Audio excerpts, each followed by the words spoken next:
Kadam lai ni te lo mang chovin malam kalau kal zela ra om na tam ta tuar chungin lalpa ka rom pan zel se soi chiat na te ti tu da na el rel na ten min bo ma se isara chon e lalpa kalom se lang kaching mitui asu le tri alom lalpa tiang ema min mangai nai lấy riêng trong mấy chuan asoi thiam lo dam na kalau nei ta hallelujah lalpa san chua kalau ni ta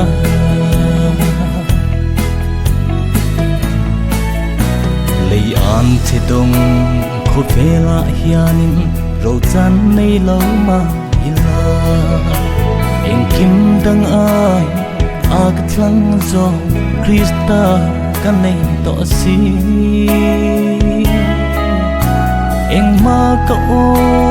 to lo isua kanay ta si azara chua lo isua trăng chua ne hậu sa ka lo ni sok to si ka ching mi tui asu le tri along lalpa tiang ema min mangai nahi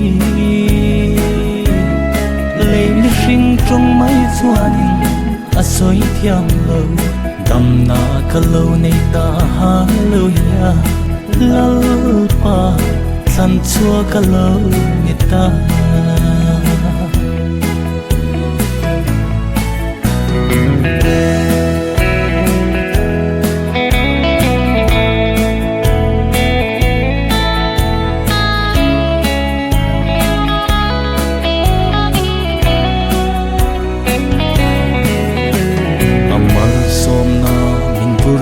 kong hi tu na chuan ka chia thiam ta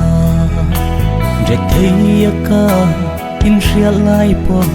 ho sa ka lo ni leng si ho sa ka in ngai lai pon re thei takin ka om le si lal isua atang chua kata alo ni tekreng si kaching mitui asu le tri alom lalpa tiang ema min mangai nai lấy riêng trong mấy chuan asoi thiam lo dam na kalau nei ta hallelujah lalpa